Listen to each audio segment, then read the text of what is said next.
freaking first cut. Golly. Welcome to the First Cut Podcast. I'm Rick Gehman, and this is your round one recap for this week's United States Open. Joining me to break it all down, Greg DuCharme is here. Hey, Greg. Oh, what an opening day. Pinehurst certainly showed some teeth. I don't think, Rick, it was as fiery as it looked on Monday. You know, maybe a little more playable than you expected after seeing what we saw during the practice rounds. But still, very, very difficult golf course playing, you know, more than 3 shots over par for the whole field. Yeah, there's a handful of golfers still out there right now playing to like a 73 1/4, something in that realm, which is 3 1/4 over par. We'll see where that final number checks in as these guys finish up. But Greg, there's a lot to talk about, and we got 2 fast starters. I won't spoil who they are just yet, but do you remember what happened last year at the US Open? Remember how round one started? Yes, there were 2 62s. They were were they late in I feel like they were a little later in the day. I may be wrong. Were they early? I thought we got one early, one late, but I not stand by that. No, I think they finished like 15 minutes apart. I think you're right. It was extremely tight, Xander and Ricky. Yes. They were early afternoon. That's what Josh says. Oh, okay. Yeah. But fascinating. No 62s today. Not far off, but no 62s. No. So I don't know how to frame this. I was trying to type this tweet out, and I didn't even know if it was worth tweeting. But last year, those 2, they gained 9.3 strokes to the field in round one. This year, we have 2 golfers that have gained at least 8 strokes to the field. So this is the first time since 96 and 97 that back-to-back major opening rounds have had 2 guys gain at least 8 strokes to the field. So long story short, back-to-back years at the same major, it is rare for 2 guys to jump out to a fast start like this. Yeah, very, very interesting. And what's also interesting is it doesn't seem like they're way ahead of everybody. You know, you got a couple of 5s, you got a 4, a couple of 3s, a couple of 2s, and then everybody seems to be 1 under par. So that's rather interesting.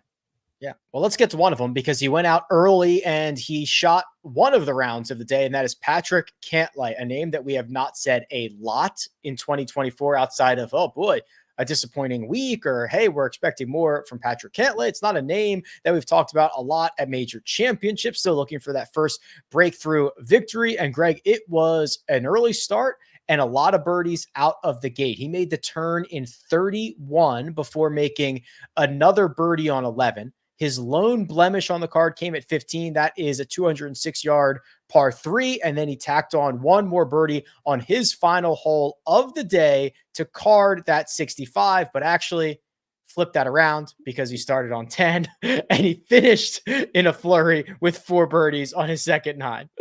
Yes, and the hole out at 11 kind of got his day started, as you heard him mention. He holed out from the bunker at 11, which was a great shot.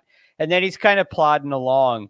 But Patrick Cantlay missed his fair share of greens, missed his fair share of fairways as well. He only hit 10 greens in this round, which I say only, but, you know, there were only 50 players. There are still a couple players out on the golf course, but only 50 players hit double-digit greens.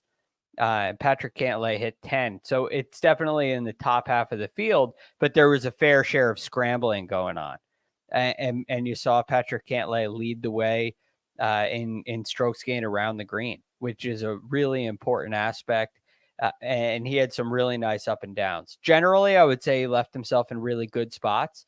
He didn't have overly challenging, short-sighted, impossible chips and pitches, and handled them really nicely. But the real kind of superpower, the real kicker in this round is once he makes the turn and you see him make all those birdies late, he starts hitting some iron shots close.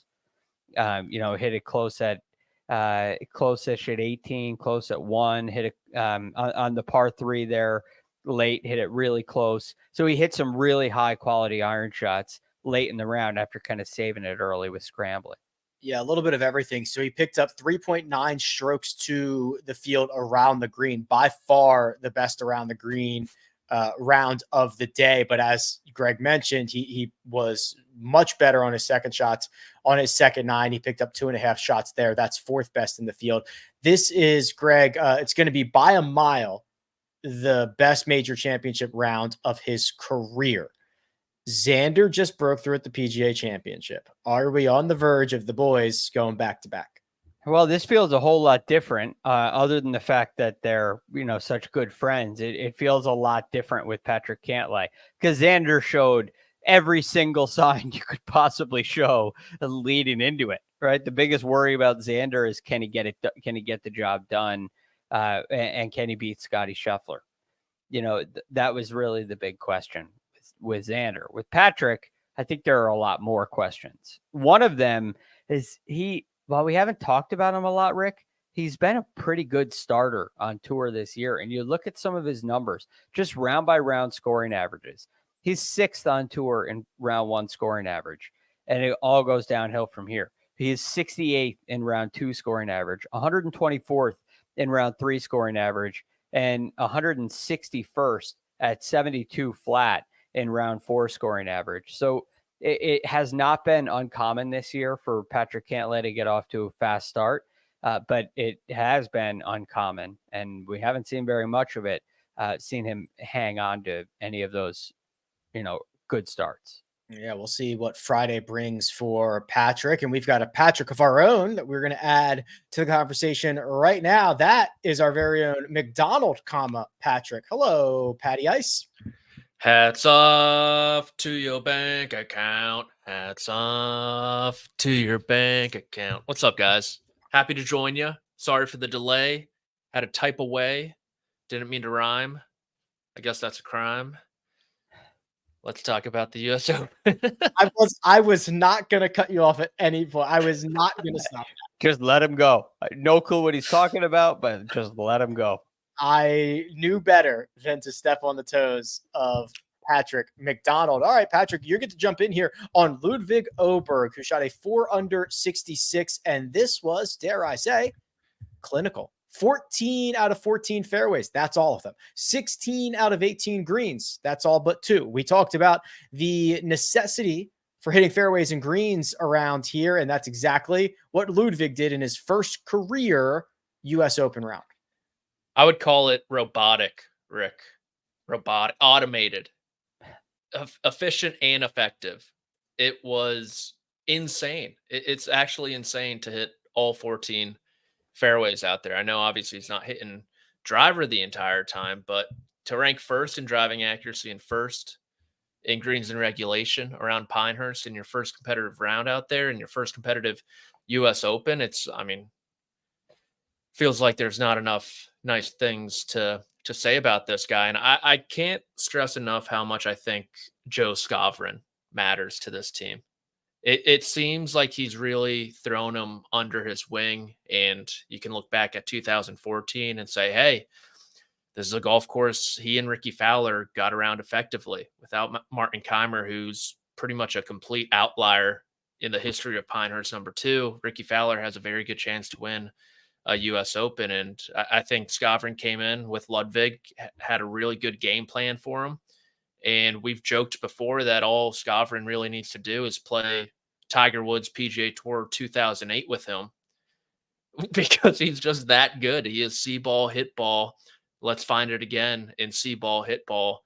And he's just a machine. And today was the ultimate machine round from Ludvig, hitting every fairway, hitting 16 greens. It was a clinic.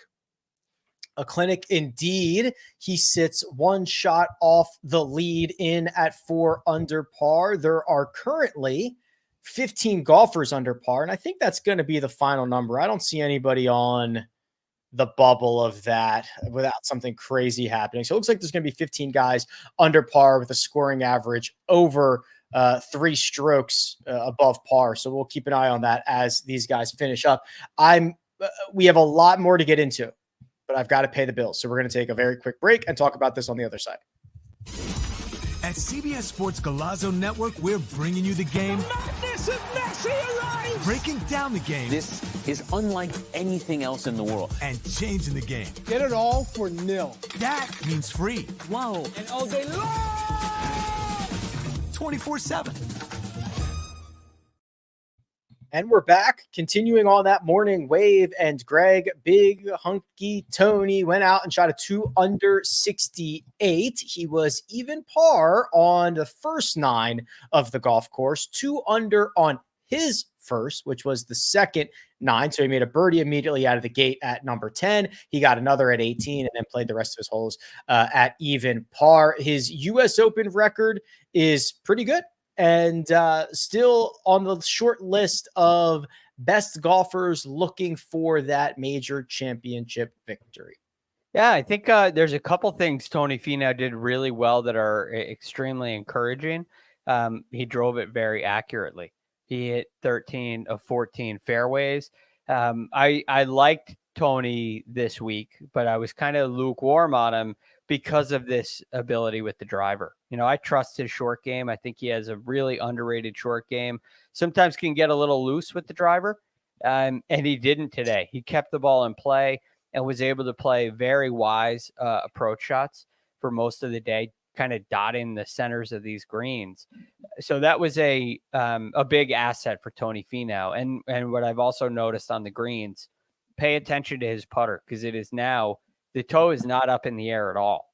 It seemed earlier in the year like he was kind of inching it down.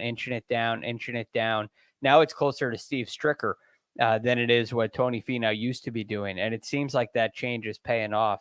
Gained, a shot and a third today. Gained strokes putting last week at the Memorial as well. Things are looking really good for Big Hunky Tony. Big Hunky Tony, 3 shots off the lead. He's currently in a tie for 6th. And Patrick, our friends on the West Coast might have woke up this morning and thought it was Groundhog's Day because they wiped away the crusties from their eyes and saw that Brooks Koepka was leading a major championship. He went out and was 3 under through his first 10 holes, and then a little bit of trouble coming home. Bogeys on 13, 15, 16, even par, as we've mentioned already a handful of times. It's going to beat the field average by a wide gap, but this felt like a different round from Brooks and a little bit disappointing for the way he finished up. Did you guys read the Eamon Lynch Q&A Yes. he had with Brooks Koepka? It's one of the most bizarre things I've ever read. No, Rick, did you read it? I have it bookmarked. So give us the highlights. So Brooks didn't do media after today's round he just didn't want to do it. He thinks media isn't creative, which honestly, I side with him on that. He's like, how many questions are these guys going to ask me? It's like, oh, what happened with that bogey? Oh, what you do here? To be fair, that's a lot of the questions. I side with Brooks on that one. So Eamon texted him a couple things. There's one quote in there. He said, so what are you doing post round other than answering texts? He goes, hanging with crew, his son. He just went down for a nap. Jenna is working out, and I'm doing my routine. Have a dip and get ready for the hockey game. White boys summer. It's pretty funny how some of the comments to Eamon's tweet, they don't realize that they are like they have a relationship, Right. And they just think like Eamon's being a complete jackal, I guess. It's like, right. No, they know each other type of thing. They are. Yeah. It doesn't, I'm looking at it now. It's, you lose all the context in the text as they are shooting barbs at each other. Right. Yeah. But on paper, it looks like they're just jerks to each other. Yeah. It looks like they absolutely hate each other. Strange to read. Right. Yeah. You never read an interview or a transcript like this. No. You totally have to know the backstory. I just like how Eamon has a very funny approach with that. Very funny. Pity party, huh? Yeah. Like this is after the first round of a major. Pity party that was very creative. If you have the best score, will you be doing an interview tomorrow? Probably not. LOL. Who knows? That might make the media root against you. They already do. Cry me a river. I'm not asking for a pity party. Back to the actual golf though. Back to the actual golf. First handful of holes, right? Those first, what was it, 12 or 13 holes? The first 12, 3 under through 12. You're thinking to yourself, oh my, this might be like a route. This like Shinnecock. Was there a comp there that we missed? Is he going to Beth Page this thing? He looked so good. So good. And then he had the case of the rights going. He missed fairways on 14, 15, and 16. He dropped 2 shots there. Or no, he missed fairways on 13 and 16. Drop shots there. Missed the green on 14, 15, and 16. Dropped a shot on the 15th. And you juxtapose his round with a guy he played with who I'm sure we'll talk about, or even someone like Xander Schauffele, who shot even par and was all over the map. You got to feel like you got to 3 under and you finished the day at even par. It's hard not to look at that and be a little disappointed. But like you said, Rick, he understands even par in a U.S. Open isn't going to do a whole lot of damage. But I think it's a little tough pill to swallow initially, but he's over it by now. Yeah, there's a lot of golf still left to be played for Brooks Koepka. A couple of guys that there might not be as much golf left to be played, Greg. Let's start with Tiger Woods here, who also kind of sounded the alarms this morning because he was 1 under through his first 6 holes. In fact, I was getting texts like, Tiger's back, baby. Here we go. It's over. He's going to win this golf tournament. Bogeys on 16, 17, makes the turn. Bogeys on 1 and 2 and 4. He does birdie the other par 5, so he took up care of both par 5s on Pinehurst number 2, but then makes another bogey on 8, and Tiger is now 4 over par. He is in a tie for 88th. I sent, or one of my friends sent me a text message last night that said, I think we're asking the wrong questions. The question is Tiger or the field. And he's, of course, joking. And I didn't respond to him last night. And this morning, Tiger's at 1 under, and his name's on top of the leaderboard. And because McAllister made a bogey, so he fell back to 1 under. And so it was Tiger. His name was on top of the leaderboard. And I said, that's still the wrong question. It's Tiger, but by how much?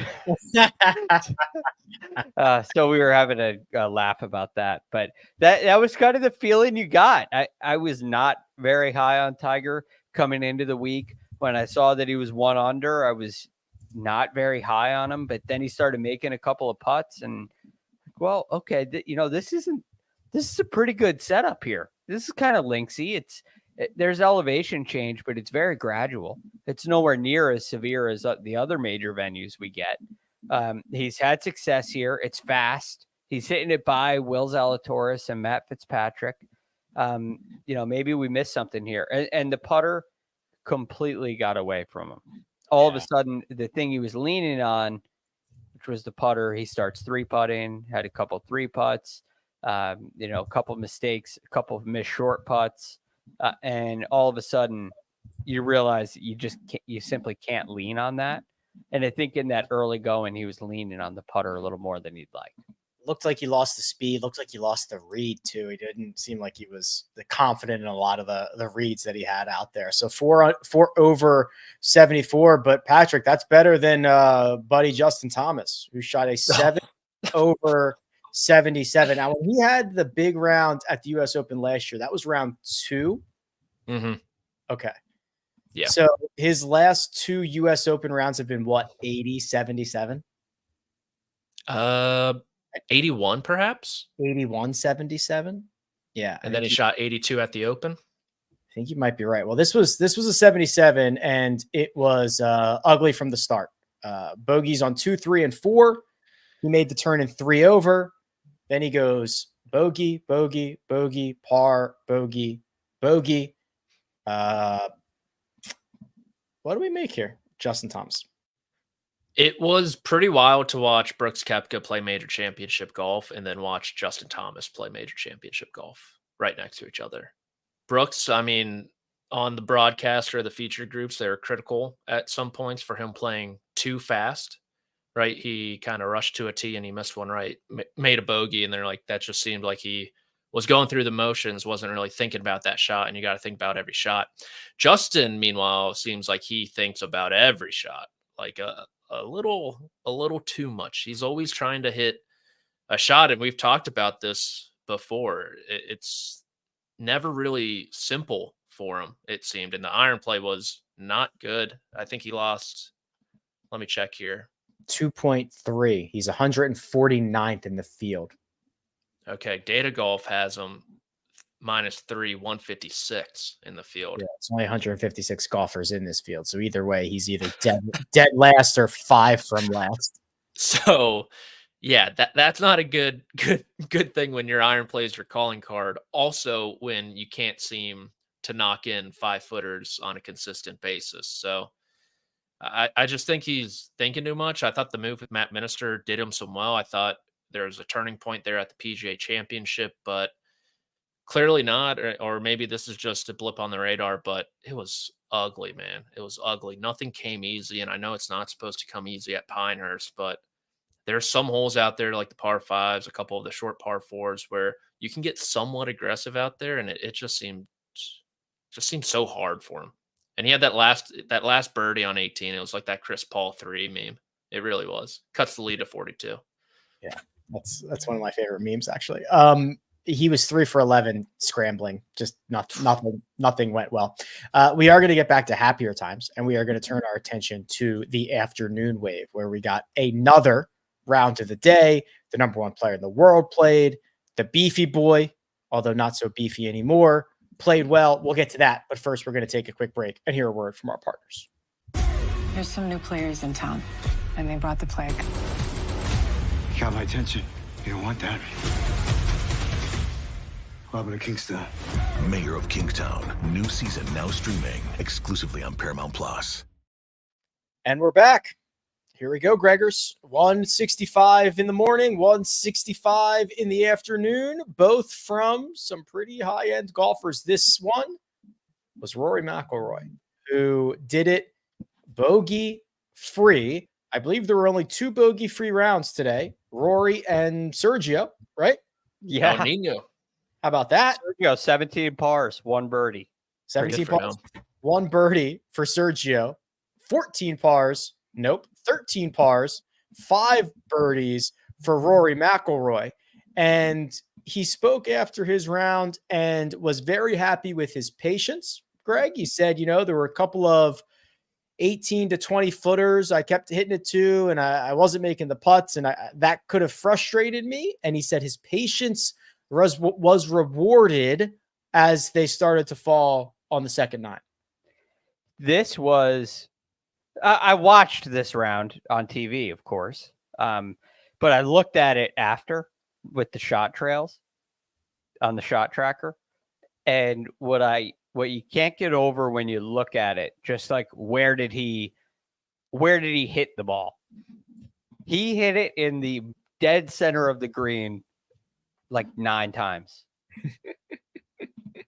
There's nobody else played this well. This was Patrick Cantlay had some scrambling going on, some magic, hole and bunker. He had something. Rory played perfect. If Rory hit the exact same shots on all 4 days at this golf course, he'd win by 10. I don't care where the hole location is. This is what you do at Pinehurst. You hit it into the middle of the green and you putt to the corners. Rory hit it into the middle of the green, and forget the patience. I don't care if the 20 footers don't go in. That's what you got to do. That's how you play. This was one of the best rounds of golf I've seen from Rory McIlroy in a long time, and he's played some really good rounds. This one was perfect. Well, it's not only one of the best ones you've seen him play, but it's one of the best ones he's played statistically here, Patrick. So we're still waiting on that final number as the Well, the Peacock just ended, so I can turn that off. As these guys finish up their rounds, and it's going to be about an 8.2 strokes gain round, maybe a little bit better than that. It's going to likely be the fourth best major championship round of his career. That's 223 major championship rounds, obviously, for victories along the way during that run. So the slow start for Rory, which he's done a lot of major championships in the last decade, not this time. Correct. And in the US Open in particular, I think this is, he came in with 5 top 10s. He opened all of those with under par rounds as well. So it's a continuation of that. But I'm looking at PGA Tour comms, one of the most beloved Twitter account on the internet. And so they just posted a couple good ones. So his 65 is a 6th opening round of 65 or better in 62 starts. Last year, 65, finished runner-up. A couple other ones, like over a decade. I don't really take too much stock in that. And then another one, this stat's pretty crazy, you guys. This is the 23rd time he has held the first round lead on the PGA Tour. He is 3 for 22 converting those. Isn't that crazy? I know, but you would think like Rory, once he gets running downhill, he just boat races the field. At least that's what I have in my mind. The good news is the last time he did it, 2014 Open. He also did it at the 2011 US Open. I'm with Greg, though. There was one person, I think, on the course today who almost matched him shot for shot until the end of his round. And I'm sure we'll talk about him. But man, some of the drives, we talked about variety around the green and coming into the green. The variety he displayed off the tee. Dude, he was hitting my God. He was hitting like draw stingers. Like it was 37 feet apex. 37 feet. We could stack each other like on top of each other and he'd hit us in the head. He's going to win the Open by 10. At some point, I'm like, why is he doing that? Oh. Like, why does he hit that shot? There was no wind. I'm not complaining. I was just to show everyone he can. I guess, yeah, he's just showing off. Like, he is feeling it. You got that one, and then on 16, they're like, oh, he's setting up for a fade here. Nope, just high towering draw down the left side. You got Scheffler and Schauffele playing in the trees, getting TIO relief for no reason at all. I'm sure we'll touch on that as well. What a joke for the U.S. Open. And then he's just stepping up and pimp stepping one right down the middle. Off the tee was disgusting today. Everything was, like Greg said, this is one of the best rounds I've seen him play in a very long time. I'd put it up there, obviously, with that final round at Wells Fargo. But man, it was just fun to watch, knowing he was going to hit a shot off the tee. Well, we talked about this on Tuesday. His last 5 U.S. Opens, 9th, 8th, 7th, 5th, 2nd. If you want to have that run continue where you improve every single time, there's one position that he can finish in. That's first. So we'll see if he can keep that run going. He did play alongside Xander Schauffele and Scotty Scheffler. Let's talk about the number one player in the world. That is Scotty Scheffler. And Greg, this was not Scheffler-esque. He missed a lot of fairways. He was in a lot of trouble. He made the turn at 1 over. He did add one birdie late on 17 to get it back to 71. What did you take away from Scotty today? I thought Scotty at the start was, I don't know, distracted. He looked out of sorts. He looked completely out of sorts. Like he didn't have a shot shape. It didn't look like he was focused. He was double crossing it. He was missing to the right in his warm up. And he looked like he was unfocused. And on number 7 on the tee box, he had an iron in his hand off the tee, which he can hit in his sleep. And he made a backswing and did like a Tiger Woods stop, a full stop down. And then it was almost like he clicked himself into gear after that. He only made one more bogey on that after that on 16, where he hit another errant tee shot. But all in all, I think the middle of that round from 17 until through 15 was really solid from Scotty Scheffler in a tough kind of grinding way. Keep yourself in the tournament way. Because the way that he hit the ball, there are a lot of players in this field that would have shot something closer to what Justin Thomas shot today. And Scotty Scheffler keeps himself within 6 of the lead and probably sleeps off whatever was going on and comes out tomorrow and shoots 65 and is the favorite heading into the weekend.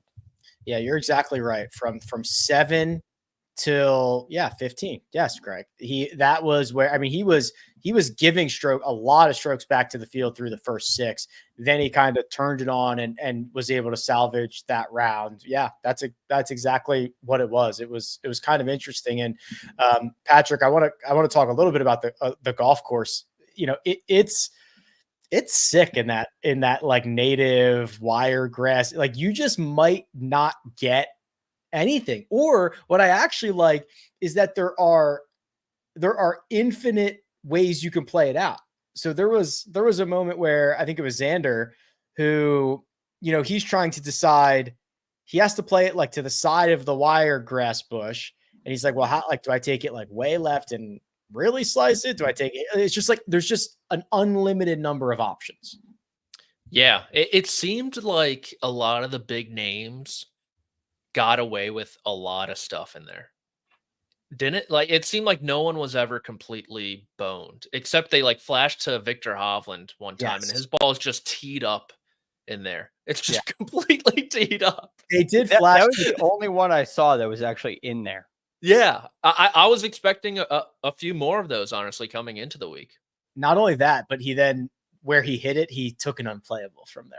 Yeah, that was a double whammy. It seems like, and then they show him late in the coverage, and it's like, oh, he's just been getting all the bad breaks, and then T-ball in the bunker rolls to the downslope, and it's like, oh man, it's just compounding for Vic right now. But it's cool because like they are like Xander did a good job of this. You know, they're looking around trying to replicate it. So like he's finding like this corner of another wiregrass bush so that he can see how his club's going. Like, I don't know. It's so random and so interesting. We never see that.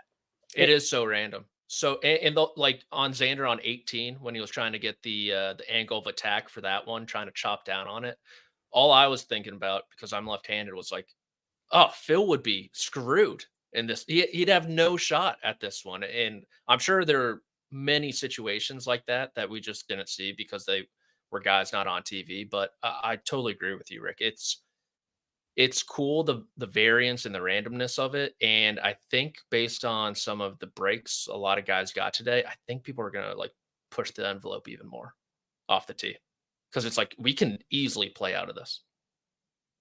It's fascinating because there are some very awkward. It's awkward in there. Like it doesn't. I thought it was, well, it'll go into the wiregrass or not. But what I didn't account for is how much little stuff there is in there. Like tiny little, and it just gets in the way. You got to figure out, like, okay, I got to swing this way. I got to hit it to 230 and hook it, or the other way around, so I can have a swing. It'll pinball around in there. And then it has to come to rest. There were a couple times where Rory had one where he's got a clean lie, but he has to like stand on a wiregrass bush. Yeah, I saw that one. There's also the other thing I thought was interesting, Greg, is after all of that, so frequently guys were obstructed on their backswing. So they'd hit some other bush, some branch laying in there, which is, you know how annoying that is. It's so maddening. And it definitely had an effect on a number of shots. I think Scotty had a few that jumped way left on him, which, at the time, especially early on, I was thinking it was definitely the wiregrass shutting down the club face. Maybe he had something going on with his swing, but it seemed like other players were struggling with that as well, where you can hit it, you can advance it, but it's really hard to keep it online. So it's totally different. It's totally unique. I could see it being extremely frustrated if you just get a couple bad ones in a row. but it's an interesting test. Yeah, I was surprised by how like compact and firm the base of the grass is. It's like you said, it's just pit and ball in there pretty much. There were a couple. So it was early this morning. So it was one of the first groups. It was the Sam Burns, Cam Smith group. Sam Burns shot, maybe it was the other way around. I think Cam Smith shot pinballed around a little bit, and Sam Burns just didn't bounce and disappeared. And I'm like, well, how is that? Like, how is that possible? It just, it's, I love it. I love everything about it. I would shoot 140, but I would love it. The one other thing about this is you don't have, if you hit it in there, you probably didn't hit a very good shot. Yeah. There were plenty of players that, I mean, you're talking about 27 guys that hit 12 or more fairways, right? It's a lot of, you could hit the fairways. If you hit 9 fairways, you were 74th in the field. So it's not like winged foot where everybody's going to end up in the rough. Right. It's like, you didn't hit a great shot and you end up in there. So it's okay. And you might be totally fine. Sometimes you hit it even a bigger miss and you just get a kind of packed down pine straw, sandy base lie. You got none of that to deal with, which is also interesting. Yeah. I love it. I can't wait for 3 more days of that. Bryson DeChambeau has been playing some of the best major championship golf and some of the best golf in 2024. And he's done it again here on Thursday. It was a 3 under 67, just 1 bogey on the card, Patrick. And Bryson, he's a strategist. He's going to do, he seems like he is so comfortable now. I think we talked about this at the PGA Championship. He's comfortable in his own skin for the first time, I think, in his entire life. He was great today, and he was the player I was alluding to the first 15 holes of his round, who really didn't miss a shot. You could say the drive on the par 5 fifth, which he got TIO relief as well. If we're going to bag on Scheffler for it, we got to bag on Bryson for it as well. Those pesky shot link towers. He bounces one off the right field wall, comes back into play. He gets a few club lengths pretty much and throws a 5-iron on the green, makes birdie there. But it was clinical, super aggressive off the tee, averaging 326, hit 12 fairways with that distance, 15 greens in regulation. And he said after his round about the mental exhaustion. Yeah. Okay. Yeah. I would say from a mental exhaustion perspective, I'll get that one later. This was probably the most difficult that I've had in a long time. I can't remember the last time I mentally exerted myself that hard to focus on hitting fatter parts of the green instead of going for flags. I did it quite nicely until the last few holes. And he saw it. He got a little aggressive. He hit one long on that short par 4, made his only bogey of the day. But outside of that, it was fantastic golf. And he's very live to win this golf tournament. Greg, I know it's only 18 holes, and I don't want you to victory lap this just yet because we've seen how far this goes, but I want to pat you on the back. We talked about this on Monday, and you warmed me to Bryson pretty significantly. And that was kind of the moment my perspective changed on what his chances around this place might be. And he did not disappoint. No. One thing, he didn't miss very many greens, but when he did, he was really, he chipped it really well. Now, we had talked about that strategy being, I guess my general point was, so he's going to figure out a strategy around the greens, right? The big concern with him is what's going on with how is he going to handle the short game? This seems like an artistic test. And I thought he could figure out a strategy for it. What has impressed and surprised me in this round was when he was around the green, how good he was with actual wedges, which is pretty cool. The other thing that I thought was extremely impressive, even though they're very, very short irons, was how often he did hit at the center of the green. very similar to Rory. And then all of a sudden at number 7, he tries to go at a flag from 146 yards. And it's like he was in such control of his golf ball. I know that he could have hit it short left of the flag instead of long right. And it led to an unnecessary bogey. But yeah, there's a couple advantages that are very clear with Bryson.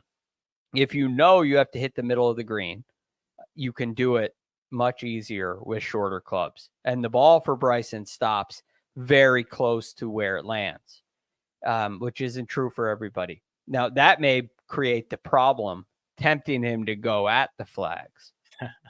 Right. But if he can drive it this far down there and give himself these short clubs and knock it on the middle of the green, he's going to be really hard to beat. Because he can pick it apart with distance. There's tons of room. It's just begging for drivers out there. Yeah, he almost drove away at him. He almost drove that hole. I don't know what number it is, but it's the hole where they're going to move where they're going to move the tees up because it was 380 today. He almost got to it at 380. Yeah, I think that was 13. He hit it 349. Yeah. He was 15 yards off the green. If they move the tees up, he's going to have to hit 3-wood. There was another hole where he was the longest in the field, and it was by like 50 yards. It was late in his round, right? It was like I remember seeing that as well. Yeah. It's awesome. And this leaderboard's awesome. So Josh is going to show us the betting favorites, but let's just zoom out a second here. So we've got Patrick Cantlay and Rory McIlroy at 5 under. We've got Ludvig Oberg at 4 under. Matthew Pavone, Bryson DeChambeau at 3 under. The 2 unders are Tony Finau, Terrell Hatton, Akshay Bhatia, and then a bunch of guys at 1 under. S.H. Kim, Corey Connor, Sergio Garcia, Sam Bennett, playing well again, Aaron Rai, Jackson Suber, shout out Jackson, takes John Rahm's spot and wins the 3-ball. That's sweet. Dan Hicks was acting like he was a complete nobody late in the round. They found him on the street, right? They were trying to give him his flowers, and Dan Hicks, like anyone else in Jackson Suber's shoes right now, would be shooting 90. What this guy accomplished today is unbelievable. It's like, all right, man, he plays on the Corn Ferry Tour. Yeah, he's not a complete slouch here. I heard that too. The last guy at 1 under is Thomas Dietrich. All right, Josh, hit us with the favorites. Should be interesting what they do with Scotty here. Okay. Wow. All right. Wow. Yeah. Wow, indeed. So Rory McIlroy is plus 240, the favorite to win, which would be his 5th major championship. He is tied for the lead.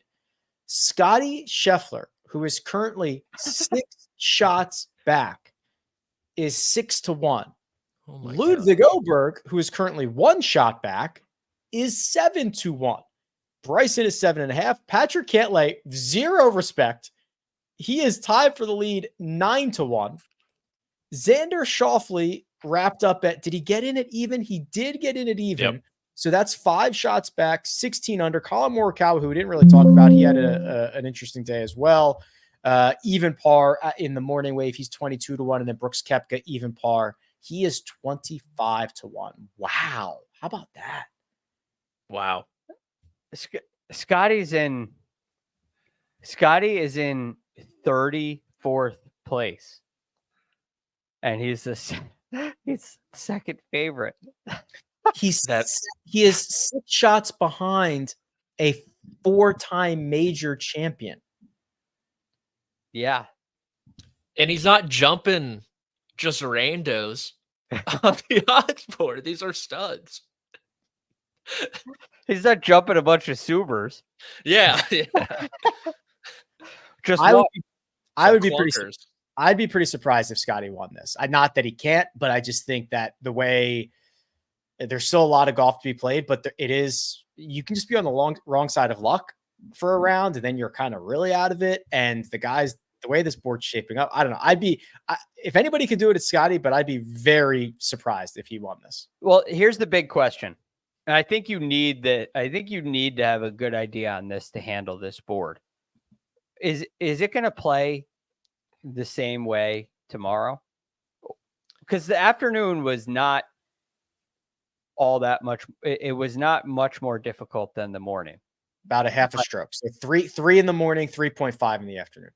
Are they going to get this place firmer and faster and more challenging? Do you expect the leaderboard to stay where it is, or are we talking about a 8, 9, 10 under par leader at the end of Friday? I think it's an impossible question to answer because the USGA can do whatever they want, right? I mean, if they want to put water on it. So I think I don't think it's going to be 10 under. I kind of get the sense it's going to get a little tougher tomorrow. I would agree. Especially in the afternoon. Which Scotty's in the morning. Mm-hmm. Which means Rory's in the morning. Mm-hmm. Which means Xander's in the morning. Means Mm-hmm. Bryson's in the morning. Means Bryson's in the morning. Cantlay's in the afternoon. Koepka's in the afternoon. Collins in the afternoon. Yep. So that's kind of fascinating. But if you think the lead stays somewhere around 5 under, then I still think this is Scotty. In all seriousness, I don't think Scotty was in the right headspace today. And it was he saved a round. He seemed, and you're 100% spot on about when the round flipped. He seemed surprised a lot. Like, how is the ball go? Like, how is it going? That he just seemed like shocked. Yeah, he doesn't hit those shots. Like, I don't see him miss multiple drives way offline like that. Like, I know he's always out of balance, but he seemed more out of balance. Yeah. He seemed like his timing was off in his swing.